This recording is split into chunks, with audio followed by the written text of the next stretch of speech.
हल्ला बोल में आपके साथ मैं हूं अंजना ओम कश्यप। 2 दिनों के संग्राम के बाद आज नेपाल की स्थिति में तनावपूर्ण शांति जरूर नजर आ रही है। हर ओर बर्बादी के निशान दिख रहे हैं। वहीं सेना के सड़कों पर उतरने के बाद वहां हिंसा पर लगाम लगती हुई दिख रही है। लेकिन जब नेपाल का उबाल अपने चरम पर पहुंचकर शांति होता दिख रहा है तो इधर नेपाल पर भारत की सियासत में मौका खोजने की कोशिशें हो रही हैं। नेपाल के संवेदनशील मसले पर भी राजनीतिक बयानबाजियां शुरू हो गई हैं। संजय राउत कह रहे हैं कि भारत में भी असंतोष है। सुखदेव भगत लोकतंत्र के लिए कांग्रेस को क्रेडिट दे रहे हैं। सम्राट चौधरी कह रहे हैं कि नेपाल भारत में होता तो ये दिन न देखने पड़ते। सवाल यह है कि भारत का लोकतंत्र विराट है, इसमें जब दो राय नहीं, फिर क्यों नेपाल की आंच में सियासत की रोटी पकाने की कोशिशें हो रही हैं? क्या नेपाल पर मोदी बनाम नेहरू की सियासत भारत की कूटनीति की अड़चन नहीं बनेगी? इस बीच chief justice of India B. R Gavai भी नेपाल के हालात के मद्देनजर भारत के लोकतंत्र पर गर्व होने की बात कही है। भारत के संविधान के सर्वोच्च होने की बात दोहराई है। भारत में स्थिरता क्योंकि यहां असली लोकतंत्र है, फिर क्यों नेपाल पर मौका ढूंढ रहा है? इसी पर हल्ला बोल की बहस आज हम करेंगे, लेकिन पहले ये देखो।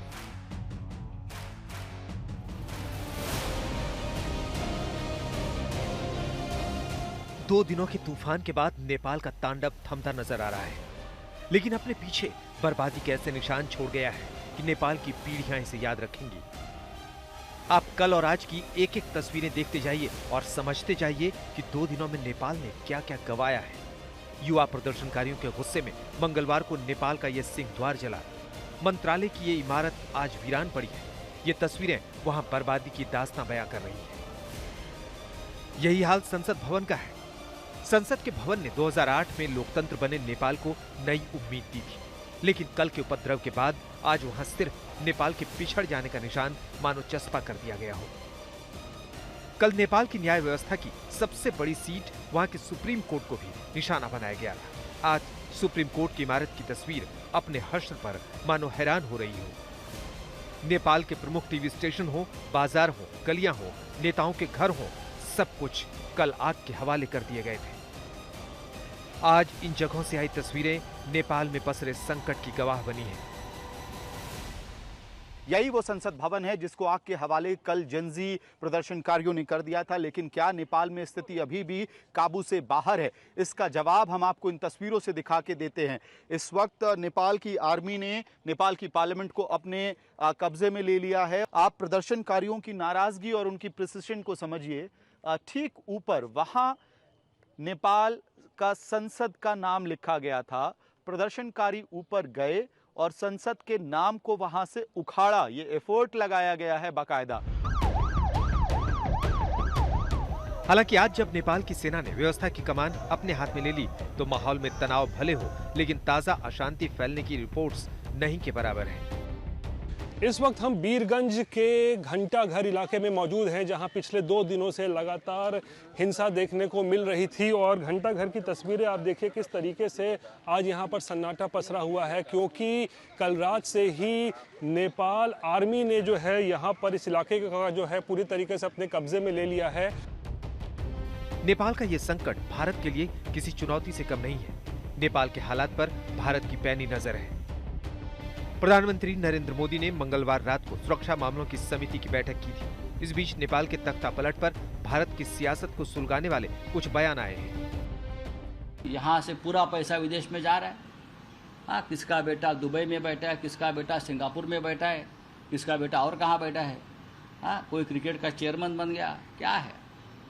उसके खिलाफ असंतोष नेपाल में भटका है। और ये चिंगारी भारत में अगर आती है तो भारत बड़ा देश है, लोकतंत्र है, लेकिन भारत आज तक जो बचा है वो सिर्फ यहाँ महात्मा गांधी का जन्म हुआ था और गांधी को आज भी देश मानता है, इसलिए ये लोग बचे हुए। नेपाल के हालात के बहाने मोदी विरोध की ये राजनीति क्या खतरनाक नहीं?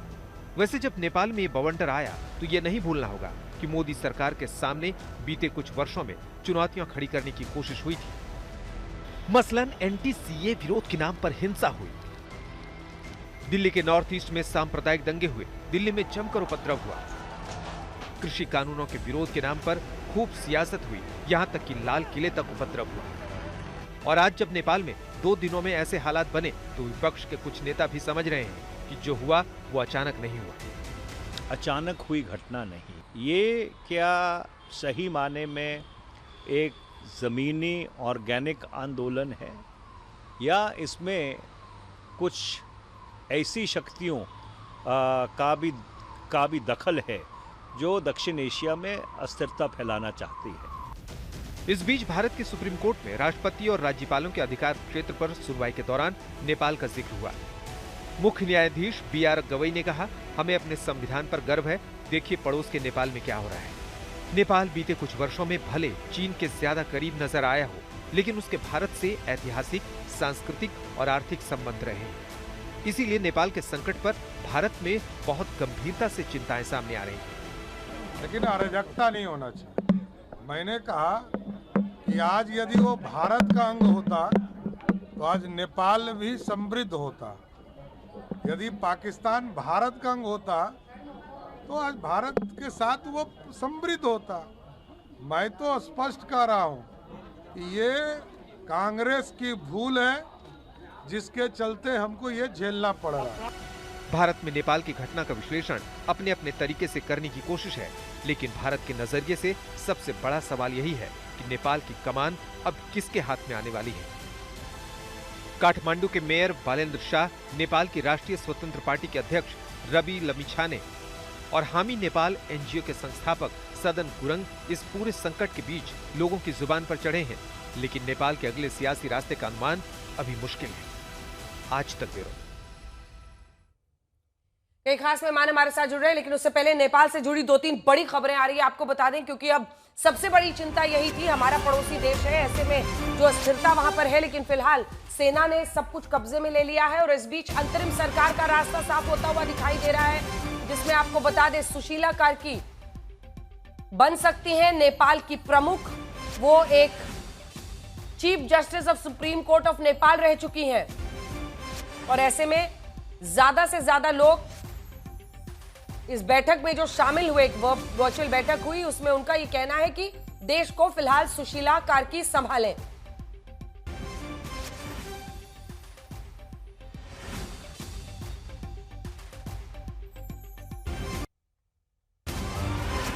एक और बड़ी खबर जो इस मुद्दे पर आ रही है नेपाल से, वो आपको बता दें, क्योंकि बीते दिन से ये खबर आ रही थी, जेलों से कुल 13,572 जो कैदी हैं वो फरार हो चुके हैं नेपाल में। नेपाल की जेलों से 13,572 कैदी फरार हो गए हैं। कल के प्रदर्शन के दौरान भागे थे ये कैदी। ऐसा मुमकिन है कि वहां पर जो सुरक्षा के लिए लोग मौजूद थे वो सभी वहां से भागे और उसके बाद से, उनके हटने के बाद ये तमाम कैदी भी फरार हो गए। अब ये कानून व्यवस्था के मद्देनजर आप समझ सकते हैं किस तरह की परिस्थिति बनती हुई दिख रही है। नेपाल पुलिस ने दरअसल ये आंकड़ा जारी किया है और वही कह रहे हैं कि 13,000 से भी ज्यादा कैदी फिलहाल फरार हो गए। तो इन परिस्थितियों के बीच कई खास मेहमान हमारे साथ जुड़ रहे हैं, क्योंकि देश के अंदर भी एक सियासी बयानबाजी का दौर शुरू हो चुका है कूटनीति जैसे संवेदनशील मुद्दे पर। अजय उपाध्याय हमारे साथ जुड़ रहे हैं, प्रवक्ता कांग्रेस पार्टी के। अनुराग भदौरिया हमारे साथ जुड़ रहे हैं, प्रवक्ता समाजवादी पार्टी के। विवेक श्रीवास्तव, नेता लेफ्ट। और दो मतलब हम कह सकते हैं कि राइट विंग की विचारधारा रखने वाले लोग हमारे साथ जुड़ रहे हैं, जिसमें हर्षवर्धन त्रिपाठी वरिष्ठ पत्रकार के तौर पर जुड़ रहे हैं, संगीत रागी राजनीतिक विश्लेषक के तौर पर जुड़ रहे हैं, और दो लोग हमारे साथ नेपाल से भी जुड़ेंगे। शंकर तिवारी नेता है नेपाली कांग्रेस के, निशा अधिकारी मल्ला जो कि नेपाली अभिनेत्री हैं। लेकिन सबसे पहले मैं आपके पास हर्षवर्धन त्रिपाठी जी शुरुआत करना चाहती हूँ। आज सवाल बहुत बड़ा है और वो सवाल ये है कि जो नेपाल में परिस्थिति बनी है उसको लेकर अगर देश के अंदर बहुत सारे, आपने देखा ही क्लेम, अगर सम्राट चौधरी ये कहते हैं कि नेहरू ने तब ये फैसला लिया होता कि नेपाल को भारत में हम मिला लेते तो आज स्थिति ऐसी नहीं होती, तो अगर उधर से कोई इसको भड़काने का मौका इस्तेमाल करता है तो ऐसी पुरानी बातें उखाड़ कर भी तो वही किया जा रहा है, या नहीं मिस्टर त्रिपाठी? बात है इस समय जो सम्राट चौधरी ने की, आप राजनीतिक बहस में, पार्टियों के बीच की डिबेट में इस तरह का पॉइंट स्कोरिंग करते रहिए। नेपाल एक संप्रभु राष्ट्र है, नेपाल एक हिंदू राष्ट्र था जहां राजशाही जाने के बाद से आज तक कम्युनिस्ट शासन में उस देश को उसका असली हक नहीं मिला। वहां के नौजवान नेताओं के करप्शन, जिस तरह की बददिमागी वहां के नेताओं की थी, उसके खिलाफ ये गुस्सा है। अब उसमें अगर चाइना और अमेरिका उसको प्लेग्राउंड के तौर पर इस्तेमाल कर रहे हैं और उसमें कोई भी नेता भारत का ऐसा, मैं तो कहूंगा विशुद्ध नासमझी भरा बयान है, इससे बचना चाहिए। और जो दूसरे लोग हैं जिनको भारत में लगता है कि यहां भी ऐसा होगा क्या, इस तरह की चीजें हो सकती हैं क्या, उनको ये ध्यान में रखना चाहिए कि नरेंद्र मोदी वंशवाद और भ्रष्टाचार के विरुद्ध ही 2014 में सत्ता में आए और वही जो देश का मानस है वो आज भी सड़कों पर और लोगों के मन में साफ साफ दिखाई देता है। अजय उपाध्याय जी, आप इसका जवाब दीजिए, क्योंकि आपके भी एक सांसद बता रहे थे कि क्या परिस्थिति है और क्यों हो रही है, और सांसद झारखंड से हैं सुखदेव भगत जी। आखिर इस तरह की बेमानी बातें ऐसे वक्त पर क्यों? बहुत संवेदनशील मुद्दा होता है सर, ये कूटनीति है, और इसीलिए सरकार या क्या बोलना है, क्या सोच समझ के ही आगे बढ़ेंगे ना। इसका कंपैरिजन करना, और भारत में लोकतंत्र की जड़ें कितनी मजबूत हैं, थी भी और है और रहेंगी, क्योंकि अनेकों आंदोलन भारत में हुए। आप देखिए, जेपी के आंदोलन से लेकर, अन्ना के आंदोलन से लेकर निर्भया के वक्त पर बड़े बड़े मूवमेंट्स हुए, लेकिन जन आक्रोश में कभी सत्ता को उखाड़ा नहीं फेंका गया, वो वोट के ही दम पर हुआ है भारत में। इसका श्रेय लेना भी कितना सही है, कितना गलत है, ये भारत की जनता को इसका श्रेय मिलना चाहिए। अंजना जी, अब मैं बोलूं? बोलिए अंजना जी, मैं बोलूं अब? जी बोलिए। आवाज आ रही है मेरी? बोलिए। हाँ, बुद्धम शरणम गच्छामि, बुद्ध की धरती, शांति और सत्य और अहिंसा की धरती। नेपाल में यदि कोई भी तकलीफ होगी तो वाकई हम सब भारतीयों के दिल में दर्द होगा। हमारा उससे भावनात्मक रिश्ता है, सांस्कृतिक रिश्ता है, बेटी रोटी का संबंध है, और हमें इन चीजों का ख्याल रखना है। वो सिर्फ मेरा पड़ोसी नहीं है, मैं तो, मेरा बचपना नेपाल के वीरगंज और बाकी जगहों पर बीता है। अभी भी जब भी अपने गांव जाता हूं तो एक पैर नेपाल और दूसरा पैर हिंदुस्तान में रहता है, तो मैं उस फीलिंग को समझता हूं। मोतिहारी रक्सौल के पास से वीरगंज शुरू होता है। वहां के जो भी आज तकलीफ हुई है, जो भी समस्या हुई है, राजनीतिक आंतरिक समस्या उनकी है। मुझे लगता है नेपाल की राजनीतिक समस्या और आंतरिक समस्या पर हमें ध्यान जरूर रखना है, लेकिन आंतरिक हस्तक्षेप की वैसी कोई परिस्थिति नेपाली भाइयों के मन मस्तिष्क में ना आए, इसका भी हमें ख्याल रखना है। कूटनीतिक तौर पे भी, और एक मित्र पर यदि कोई आपदा आई है तो उसमें कुछ लोग यदि अवसर तलाशने का काम अपने देश की राजनीति में करें, मुझे लगता है बेहद दुखद है, किसी को भी नहीं करनी चाहिए। दूसरी बात, जिस तरह से नौजवानों पर वहां आक्रोश आया, नौजवानों में, राजनीतिक व्यवस्था को उसका सही उत्तर जरूर देना चाहिए था। परिस्थिति क्या रही है कि उन पर गोलियां चली और फिर जो चीजें हैं सबने देखा, अराजक माहौल हुआ, ये सभी चीजें लोकतांत्रिक प्रक्रिया में ठीक किसी भी स्थिति में नहीं है। इसको कोई भी, हिंसा को कोई भी जायज नहीं ठहरा सकता। राजनीति की प्रक्रिया वाद विवाद और संवाद की प्रक्रिया से चलती है।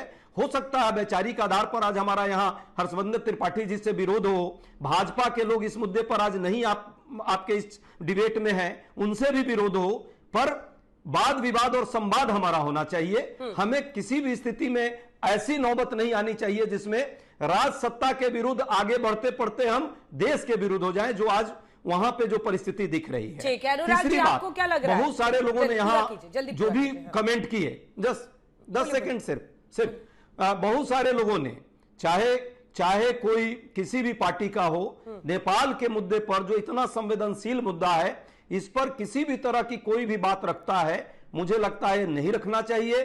सरकार जो अभी टेकल करने जा रही है, सरकार को करना चाहिए। इस पर जो सरकार करेगी हम लोग उसको साथ देंगे। दिक्कत यह है कि कुछ लोगों को यहां भी पक्ष और विपक्ष को लड़वाने का एक मौका मिल रहा है, और मुझे लगता है इस तरह की मानसिकता से ग्रसित इस देश का एक बड़ा वर्ग भी है, बुद्धिजीवी वर्ग भी है। और मैं निडर, निष्पक्ष, पारदर्शी मीडिया से भी आग्रह करूंगा कि ये पक्ष विपक्ष और अवसर में, आपदा में अवसर तलाशने का वक्त नहीं है। ये देश, नेपाल हमारा मित्र देश है, हमारा सबसे निकटतम अभिन्न पड़ोसी देश है। उस पर कोई संकट है तो जले में घी नहीं डालिए, कम से कम जल तो डाल ही सकते हैं हम। जल डालने का काम करें, वो हमारा सबसे ज्यादा स्ट्रेटेजिक पोजीशन पर भी है। आपकी एक एक बात, मतलब आज इससे रिस्पॉन्सिबल तरीके से विपक्ष बात नहीं कर सकता। I think full credit to you. आपने जो बातें रखी, एक एक बिंदु वो इंपॉर्टेंट है। लेकिन अनुराग भदौरिया जी, आपको समझ में आया जब वो ये कह रहे थे कि आज इस पर पॉलिटिक्स नहीं होनी चाहिए, तो वो अपने सांसद सुखदेव भगत जी के लिए कह रहे थे या संजय राउत जी के लिए कह रहे थे? क्योंकि दुबे जी बैठे हुए, लग रहा है उन्हीं को खरी खोटी वो सुना रहे थे। यहां पर मतलब वहां पर भ्रष्टाचार का जो आलम था, जो नेपो किड्स का हैशटैग कई दिनों से चल रहा था अनुराग जी, अब उसकी तुलना भारत से लेकर आना वहां के स्ट्रेस को, टेंशन को, ये दुर्भाग्यपूर्ण नहीं है तो क्या है? देखिए, सबसे पहले हिंसा का कोई सपोर्ट नहीं करता, हम लोग तो एकदम नहीं करते। हिंसा से सिर्फ जान माल का तो नुकसान होता ही नहीं है, बल्कि समाज में सौहार्द का वातावरण और जिस तरह से कानून व्यवस्था और लोकतंत्र की नींव हिलती है, ये हिंसा से होता है। हिंसा का कोई सपोर्ट नहीं करता और हिंसा होनी भी नहीं चाहिए। जिस तरह की घटना नेपाल में हुई है, नेपाल को पहले जो हमारा पड़ोसी देश था, तो नेपाल को ये चीजें श्रीलंका से, बांग्लादेश से सीख के सतर्क रहना चाहिए था कि भाई जब वहां पे इस तरह की घटना घटी है तो हमारे देश में ना हो, इसलिए उनको भी इस पे कार्य करना चाहिए था, जो उन्होंने नहीं किया। सवाल है कि लोकतंत्र मजबूत होना चाहिए। लोकतंत्र में आप विरोध कर सकते हैं, विरोध करने का एक तरीका होता है। आप संवैधानिक और कानून के दायरे में रह के लोकतांत्रिक तरीके से आप विरोध कीजिए सरकार का, जैसा कि हमारे देश में विपक्ष करता है। विपक्ष के ऊपर इतना सरकारी एजेंसियों का दुरुपयोग होता है, उसके बाद भी विपक्ष अपनी उसका संविधान का सम्मान करते हुए अपनी बात कहता है और लोकतांत्रिक तरीके से कहता है। तो सवाल है कि नेपाल में जिस तरह की घटना घटी है, चिंता का विषय है और हमारा पड़ोसी मुल्क है, हमारे उससे रोटी बेटी का रिश्ता है। तो हमारा जब रोटी बेटी का रिश्ता है और हुआ क्यों, कितनी असमानता वहां देखने को मिल रही थी। जैसा कि वहां पे आपने देखा है कि भाई 21% बेरोजगारी और 20% वहां पे लोग किस तरह से जूझ रहे हैं महंगाई से। तो सवाल है कि जब इतना डिस्टेंस हो जाएगा, लोगों के बीच में असमानताएं हो जाएंगी, तो जाहिर सी बात है अनरेस्ट तो पैदा होगा। तो इसको सरकार को देखना चाहिए और इससे और देशों को सबक भी लेना चाहिए, ये भी जरूरी है। क्योंकि अगर पड़ोसी देश में कुछ होता है तो ये जिम्मेदारी हम लोग की और बड़ी हो जाती है कि हम लोगों को सबक लेके, क्योंकि हमारा देश तो बहुत ही मजबूत है। लेकिन सवाल है कि कुछ लोग जो राजनीतिक विशेषज्ञ बन के बैठते हैं, ये सिर्फ समाज के अंदर में ये सत्ता पक्ष और विपक्ष की बात करेंगे। ये हिंदुस्तान को, अभी एक प्रवक्ता और अभी एक बोलने वाले और आएंगे जो जहर उगलते हैं, जिनके दिमाग में जहर भरा हुआ है। अभी दूसरे टीवी चैनल पर बात कर रहे थे तो हिंदू मुस्लिम करने लगे, अभी बोलेंगे और कह रहे थे परिवारवादी पार्टियों के खिलाफ आंदोलन होना चाहिए। अरे प्रभु, परिवारवादी पार्टी के खिलाफ आंदोलन होना चाहिए तो शिवसेना के खिलाफ करेंगे क्या, एनसीपी के खिलाफ करेंगे क्या? बताइए आप, ये भी तो परिवारवादी पार्टी टीडीपी के खिलाफ करेंगे क्या? पासवान जी की पार्टी के खिलाफ करेंगे क्या? ये वो सामने बैठे हैं संगीत रागी, ये भी दूसरे चैनल पे यही बोल रहे थे। ये जो जहरीले लोग हैं समाज के अंदर, जो अघोषित भारतीय जनता पार्टी के प्रवक्ता बनके और राजनीतिक विशेषज्ञ बनके आते हैं, ये समाज के अंदर में जहर बोने का काम करते हैं। हम सब कह रहे हैं कि हम सब एक हैं, हमारा लोकतंत्र मजबूत है, लेकिन ये यहाँ राजनीति करेंगे बैठ के। अभी देखना अगर कोई भी देश को जोड़ने की बात कर ही नहीं सकते, ये हिंदू मुस्लिम की बात करेंगे। तो सवाल है कि हमारा देश तो बहुत बड़ा है, अनेकता में एकता वाला देश, हम लोग तो अपने लोकतंत्र को मानने वाले देश हैं। लेकिन कुछ लोग जो होते हैं समाज के अंदर, अरे नेपाल में नुकसान हो रहा है तो भारतीयों का ही बहुत बड़ा नुकसान है।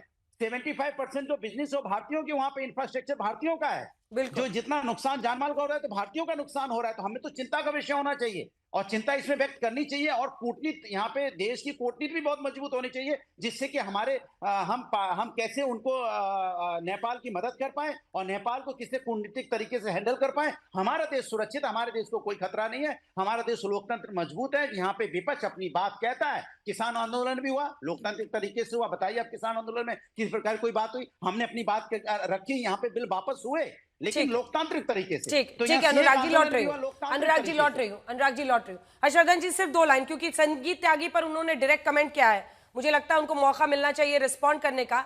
और आज आपके पास सुनहरा मौका है संगीत त्यागी जी, जब आप उनको गलत साबित कर सकते हैं, जब आप इसको सही इंटरनेशनल डिप्लोमेसी के पर्सपेक्टिव से देखें और ये समझें कि क्या चीन के सामने नतमस्तक होना वहां की मौजूदा सरकार का सबसे बड़ा ये बना, जिसकी वजह से लोगों में ये गुस्सा आया और जो भ्रष्टाचार में लिप्त उनकी सरकार थी वो धीरे धीरे लोग देखते गए सोशल मीडिया पर, बच्चों का गुस्सा सामने आता रहा। इसके बाद मैं सीधा जाऊंगी शंकर तिवारी जी के पास।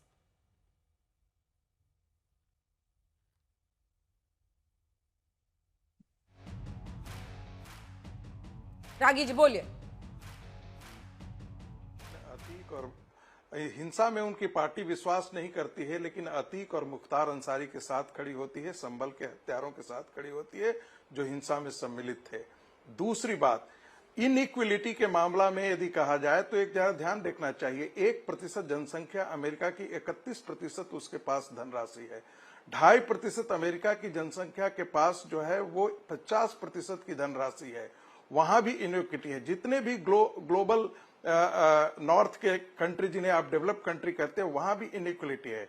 वहां पर इस प्रकार के रिवोल्यूशन नहीं है। क्या कारण है कि साउथ एशिया के देशों में और भारत के आस पड़ोस के देशों में छोटे छोटे देशों को टारगेट किया जा रहा है? इनको ध्यान में नहीं होगा कि नेपाल की जनसंख्या कितनी है और वहां की कितनी आबादी जो है 27 से 28% आबादी जो है उसके घरों के ताले लगे हुए हैं और वो बाहर रह रहे हैं। और वहां पर मैं फिर आपसे कह रहा हूं, ये जनसंख्या जो आज सड़कों पर विद्रोह करने के लिए उतरी है या आंदोलन के लिए उतरी है, ये कल बेरोजगारी पर नहीं आंदोलन पर उतरी थी, महंगाई पर नहीं उतरी थी। और जो लोग भारत से तुलना करते हैं, भारत में आज 1.5% महंगाई है, 5% से ज्यादा बेरोजगारी की दर ज्यादा नहीं है। वो भारत में जो लोग कर रहे हैं, दरअसल उनकी मंशा यही है, मंशा यही है कि भारत की सरकार को डीलेजिटिमाइज करें। जब राहुल गांधी ये बोलते हैं कि नरेंद्र मोदी तू पिटेगा और लोग यहां आकर के पिटेंगे और नेपाल जैसी हालत जो है वो भारत के अंदर होगी, बांग्लादेश की जैसी हालत भारत के में भी होगी, ये सलमान खुर्शीद ने कहा था, उनके ही नेताओं ने कहा था। बांग्लादेश तो कहा था, लेकिन नेपाल जैसी स्थिति होगी ये किसने कहा था? रागी जी, नेपाल जैसी स्थिति होगी किसने कहा है? अब देखिए ना, नेपाल की हालत भारत तक भी पहुंच सकती है, ऐसी बातें कहने वाले संजय राउत से लेकर के इनके कई लोगों ने कहा है। ठीक है, कई लोगों ने, कई नेताओं ने पिछले दिन के, कल से लेकर के अभी तक का इनके ट्वीट पढ़ लीजिए, तब आपको पता लग जाएगा। मैं सिर्फ ये जिक्र कर देना चाहता हूं कि जब राहुल गांधी सड़कों पर आकर के ये कहते हैं कि ये चुनाव आयोग चोर है, ये नरेंद्र मोदी चोर है, तो ये क्या कर रहे हैं? देश की जनता को ये भड़काना चाह रहे हैं, ये कहना चाह रहे हैं कि ये जो अभी वर्तमान सरकार है वो इलेजिटिमेट है, वो गैर कानूनी तरीके से सत्ता में है, ये वोट चोरी के कारण है और जनता में इस प्रकार के आक्रोश को फैलाना चाहते हैं। पूरी उसके लिए जरूरी क्या है कि पहले संवैधानिक संस्थाओं पर इस प्रकार के आक्रमण करें कि ये पूरी की पूरी सरकार से मिली हुई है, मिली भगत के कारण इस प्रकार हुई है। तो आप एक तरीके से बांग्लादेश, नेपाल उसी तरीके से पेट्रोल छिड़क रहे हैं। यहां आकर टेलीविजन पर कांग्रेस के प्रवक्ता जो भी कहे, उनके बड़े नेता जो आज देश के अंदर कर रहे हैं, एसआईआर के मुद्दे पर मैं बात करना चाहता हूं। एसआईआर के मुद्दे पर किन लोगों को वहां से नाम डिलीट किया गया? आप कह रहे हैं क्या बांग्लादेशियों को यहाँ होना चाहिए था? क्या रोहिंग्याओं का यहाँ पर होना चाहिए? क्या ऐसे लोगों का यदि नाम काटते हैं उनको भड़काने का काम कौन कर रहे हैं? मैं लौट रही हूँ अजय जी, मैं लौट रही हूँ दुबे जी से भी जवाब लेना। विवेक जी प्लीज वेट। नेपाल के से हमारे साथ एक मेहमान है, मैं उनसे एक दो सवाल करके उनको छोड़ देती हूँ, फिर आपस में चर्चा कर लेंगे। शंकर तिवारी जी हमारे साथ जुड़े हुए हैं, जो कि नेपाल से नेपाली कांग्रेस के हमारे साथ नेता हैं। मैं एक बार कुछ फैक्ट्स अपने दर्शकों के सामने रखना चाहती हूँ तिवारी जी। और ये देखिए, जेनजी का जो वहां गुस्सा है, इतना बड़ा आंदोलन है, ये तमाम विश्व के लिए आई ओपनर है, उन तमाम राजनीतिक पार्टियों के लिए है जो सब कुछ कालीन के नीचे ढकने की कोशिश करते हैं। गुस्सा क्यों है? ये जो अस्थिरता नेपाल की है, नेपो किड्स हैशटैग, आप भी जानते हैं कि क्यों ये वायरल हुआ, क्यों नेताओं के बच्चों को आम जनता वहां पर टारगेट कर रही थी? भ्रष्टाचार के मुद्दे पर। जब आप देखेंगे कि इस तरह की अय्याशी बच्चे कर रहे हैं नेताओं के और वो इतनी परेशानियों में है, देखिए कुछ फैक्ट्स जो अस्थिरता के वो हम दिखा के आपसे अगला प्रश्न करेंगे। क्योंकि अगर आप देखिएगा तो हमारे पड़ोसी मुल्कों में, साउथ ईस्ट एशिया में बात हो रही है ना भाई, कि देखिए दक्षिण एशिया में, साउथ एशिया में देखिए किस तरह की परिस्थितियां तमाम देशों में बन रही है, श्रीलंका हो, नेपाल हो, पाकिस्तान हो, भारत। आपको पता है साल 2014 से, सिर्फ साल 2014 से 8 प्रधानमंत्री आपके यहाँ बदले हैं। प्रधानमंत्री या राष्ट्रपति, जैसे श्रीलंका में राष्ट्रपति होते हैं, यहां पर 8 बदले, श्रीलंका में 5 बदले, पाकिस्तान में 4 बदले और भारत में प्रधानमंत्री नरेंद्र मोदी लगातार जीत रहे हैं। इसी के साथ साथ लोकतंत्र के 17 साल जो बीते हैं उसमें कौन कितने दिन रखा है, तो दिन गिने जा सकते हैं। आपके केपीएस शर्मा ओली जो है, केपीएस ओली, वो 2000 दिन रहे हैं। ऐसे ही प्रचंड 1151 दिन रहे।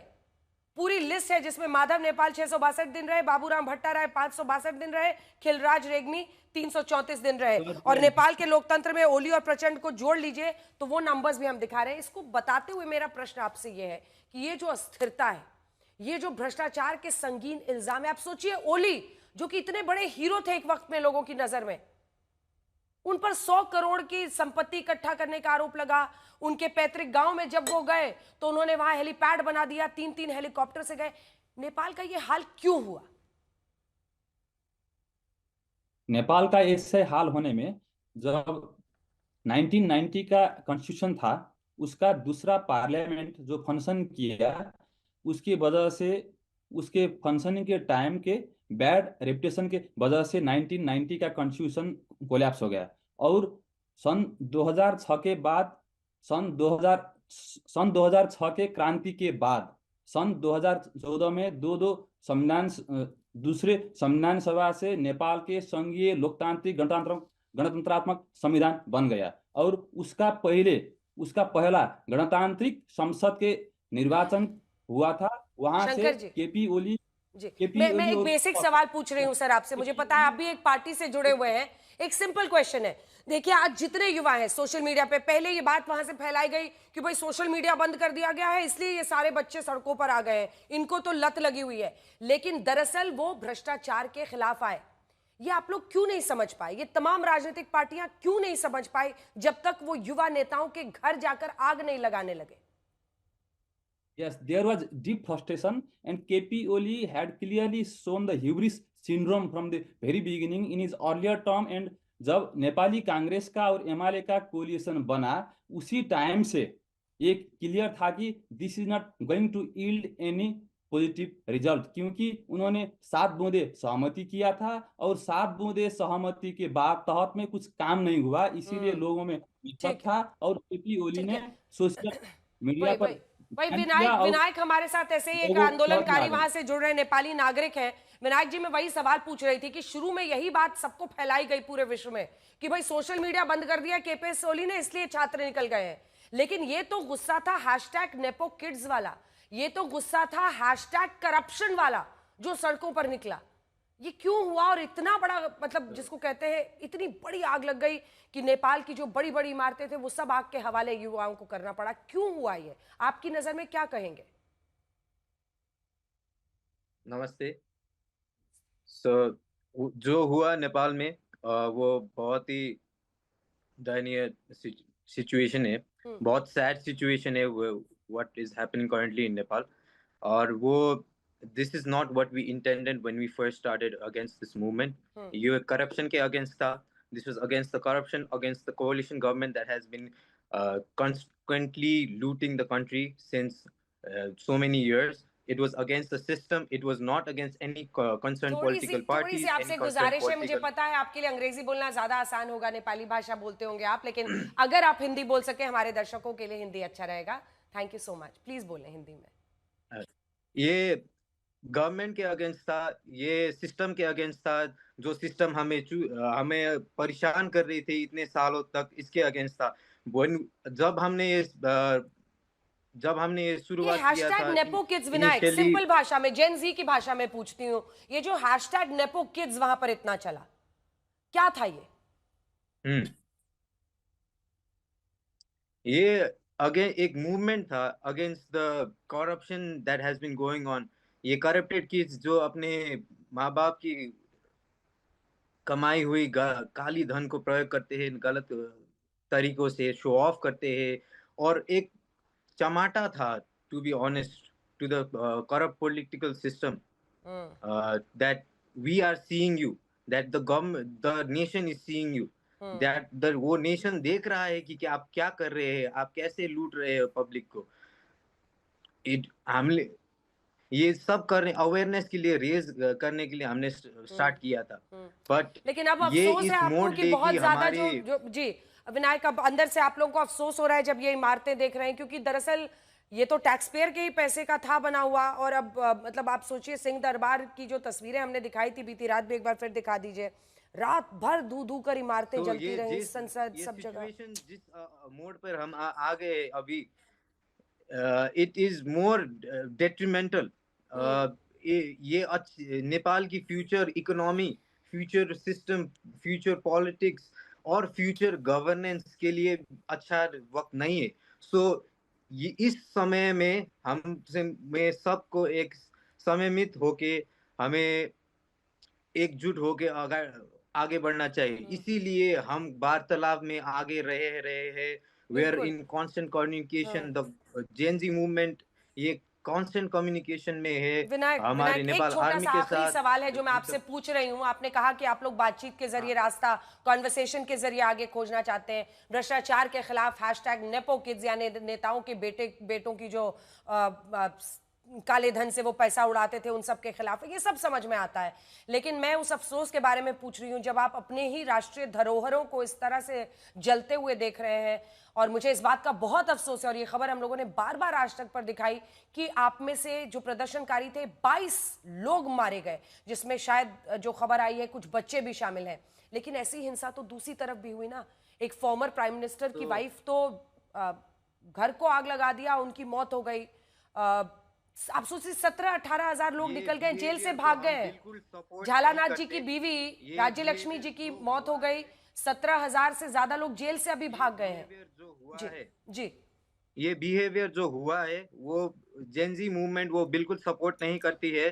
Gen Z movement is a peaceful movement. वो पीसफुल मूवमेंट से स्टार्ट हुआ था। It was infiltrated by other people, other political parties. कौन even though the outcome is the same.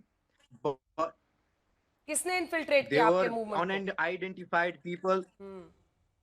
The initial organisation, जो इनिशियल ऑर्गेनाइजेशन था उसको इन्फिल्ट्रेट किया गया था अनआइडेंटिफाइड पीपल के साथ। पर जो आउटकम निकला है वो इनिशियली इसी ही मूवमेंट से स्टार्ट हुआ था। इसीलिए हमको भी थोड़ा रिस्पॉन्सिबिलिटी लेना चाहिए। पर we have to take into account what actually happened, and we have to investigate on what happened actually, and for what we will be coming forward with is a very different movement, a very different Nepal in our context. बिल्कुल। और उम्मीद पर ही दुनिया टिकी रहती है। नेपाल हमारे लिए बहुत अजीज है, बहुत प्यारा एक ऐसा देश है जो हमारा पड़ोसी देश है।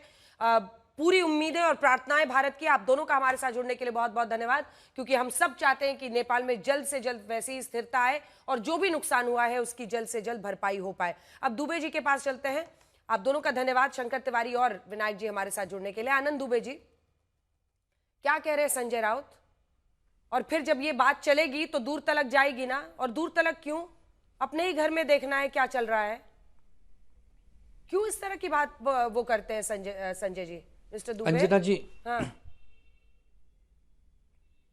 अंजना जी नमस्ते। देखिए, सबसे पहले तो हमें हमारे भारतीय संविधान पर गर्व है। आज चीफ जस्टिस ऑफ इंडिया साहब ने भी कह दिया, हमारा लोकतंत्र दुनिया का सबसे बड़ा लोकतंत्र है। हमारे लोकतंत्र की जड़ें बहुत मजबूत है, तो हमारी तुलना कोई नेपाल से न करे। अरे जिस नेपाल में 2008 के बाद 2025 के बीच में 17 वर्षों में अगर 10 से ज़्यादा प्रधानमंत्री बदले जा चुके हों, तो आप समझ लीजिए कि वहाँ का लोकतंत्र कमजोर रहा है। वहाँ की जो सरकार है, वहाँ के जो नेता हैं, वहाँ की जो IB है, वो ये नहीं समझ पाई, युवाओं का जो गुस्सा था उसको नहीं टटोल पाई। और वहां तो केवल लोग सरकार से ही नाराज नहीं थे, वहां तो समूचे विपक्ष से भी नाराज थे। जिस प्रकार वहां आगजनी की गई, जिस प्रकार वहां हिंसा हुई, आपने देखा कि कुछ नहीं बचा। संसद भवन, मीडिया हाउस, वहां के जो सरकारी दफ्तर, वहां की जो संपत्ति, सबको उन्होंने एक प्रकार से नुकसान पहुंचाया। और इसकी सबसे बड़ी वजह है कि जो वहां के लोकतंत्र में काम करने वाले नेता हैं, वो नब्ज नहीं टटोल पाए। अगर उन्होंने नब्जों को टटोला होता, उन्होंने युवाओं के संवाद की होती, बातचीत की होती, वहां के लोकतंत्र को अजर अमर किया होता, जैसे हमारा है। हमारे यहां देखिए, हमारे यहां आपने ही बताया कि JP साहब का आंदोलन, राम मनोहर लोहिया जी का आंदोलन, चाहे अभी के हाल ही में दिनों में अन्ना हजारे जी का आंदोलन, हमारे देश के युवा जागरूक हैं। हम पर मुगलों ने अत्याचार किया, अंग्रेजों ने अत्याचार किया, लेकिन हमारी युवा पीढ़ी जो है वो हमेशा प्रेरणा लेती है छत्रपति शिवाजी महाराज से, छत्रपति संभाजी महाराज से, स्वामी विवेकानंद जी से, भगत सिंह जी से। हम लोग सहिष्णु हैं, हम लोग उदार हैं, हम लोग करुणा की बात में विश्वास रखते हैं, हम लोग सनातन को मानने वाले लोग हैं, और हम लोग वसुधैव कुटुंबकम की बात करते हैं। तो जितनी समझदारी से आप बात कर रहे हैं, ये समझदारी संजय जी में क्यों नहीं दिखी? वो तो कुछ और कह रहे हैं। आप उनकी बात से या तो कन्नी जानबूझ के काट रहे हैं, या आप भी उनकी बात से मुझे लगता है सहमत नहीं है। पहली बार मैं दुबे जी को आनंद में नहीं देख रही हूँ। बात जब मेरे देश की होती है, आप जानती हैं मेरे स्वभाव को, जब बात मेरे देश की होती है तो किसी प्रकार का समझौता बर्दाश्त नहीं कर सकता। ये मेरे देश में ऐसे सपने में भी कोई कैसे सोच सकता है कि ऐसा होगा? 140 करोड़ की देश की तुलना 3 करोड़ की देश से मत कीजिए। ये 4-5 देशों में नाम आने वाला देश भारत है। ये नया भारत है। ये जब पुराना हुआ करता था तब भी लोगों की सेवा करता था, और आज जब नया भारत लोगों को सेवा ही करता है। हर्ष जी, आपको और संगीत रागी जी को बहुत मेहनत करने की जरूरत नहीं है। आनंद दुबे जी ने ही एक तरह से संजय राउत ने जो बयान दिया है उसकी इतने ज्यादा मतलब उसको दरकिनार करके उसको बिल्कुल ही नकार देना, मुझे लगता है इससे ज्यादा कोई और नहीं कर सकता है। विवेक जी के पास में जारी, रुक जाइए रागी जी एक सेकंड। आपको ये बताते हुए विवेक जी, 1974-75 जब जेपी आंदोलन हुआ था, लेकिन 77 में चुनाव हुआ और चुनाव से फैसला हुआ कि कौन सरकार देश में चलाएगा। 88 हो 89 के चुनाव में जब ये बोफोर्स घोटाला हुआ था, तब भी बहुत चर्चाएं चलती रही, ये देखिए उसके बाद भी। लेकिन 1989 के चुनाव में राजीव गांधी सरकार गई। असर होता है, ऐसा नहीं है कि जन आंदोलन का असर नहीं होता है। निर्भया आंदोलन 2013 के दिल्ली के चुनाव में शीला दीक्षित सरकार गई थी, और फिर अन्ना आंदोलन आप देखिए 11 से 14 तक जो चला, उसमें 2014 के चुनाव में मनमोहन सरकार गई और उसके बाद से लगातार नरेंद्र मोदी की सरकार बन रही है। लेकिन जब भी सत्ता परिवर्तन हुआ वो वोट से हुआ, वो हिंसा से नहीं हुआ। ये बताते हुए विवेक श्रीवास्तव जी, आपको भी ये समझना चाहिए कि जो पहला हम अपना दिखा रहे हैं कि 8 प्रधानमंत्री अगर बदल चुके हैं, और देखिए ना 2014 में सुशील कोइराला वहां पीएम थे, फिर केपी शर्मा ओली, फिर पुष्प कुमार प्रचंड, शेर बहादुर देवबा, केपी शर्मा ओली, फिर शेर बहादुर देवबा, पुष्प कुमार दहल प्रचंड, फिर 24 में केपी ओली बन गए। श्रीलंका में देखिए 5 राष्ट्रपति तब से बदले हैं। महिंद्रा राजपक्षे, मैत्रीपाला सिरिसेना बने, फिर गोटाबाया राजपक्षे बने, रणिल विक्रमसिंघे बने, फिर अनुराग दिसानायके बने। पाकिस्तान में 4 पीएम बदल चुके हैं। नवाज शरीफ पीएम थे, फिर शाहिद खाकान अब्बासी, इमरान खान, शहबाज शरीफ। कुछ तो बात है ना हमारी मिट्टी में। यहाँ पर अस्थिरता नहीं फैलाई जा सकती किसी भी मुद्दे को उठाकर। आपकी मिट्टी में बात है या नहीं है मैं नहीं कहना चाहता हूँ, लेकिन आपकी मिट्टी में मतलब Congress, let me complete now, let me speak. आपने एक अच्छा, आप भारत के नहीं है क्या? Why are you saying this? No I am saying it because your analysis needs to be slightly corrected, that's what I feel. So don't say, आप ये मत बोले कि आपकी मिट्टी, आपकी भी मिट्टी है गुरु।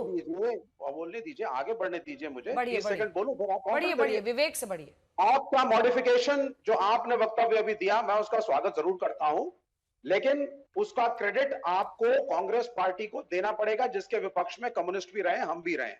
हमारी पहली सरकार 1950s के दशक में नेहरू जी ने हटाई, लेकिन उसके बाद जब हम एनालाइज करते हैं ये 70 साल का कार्यकाल, तो हमने ये देखा कि कांग्रेस को ग्रेसफुली हारना भी आता है।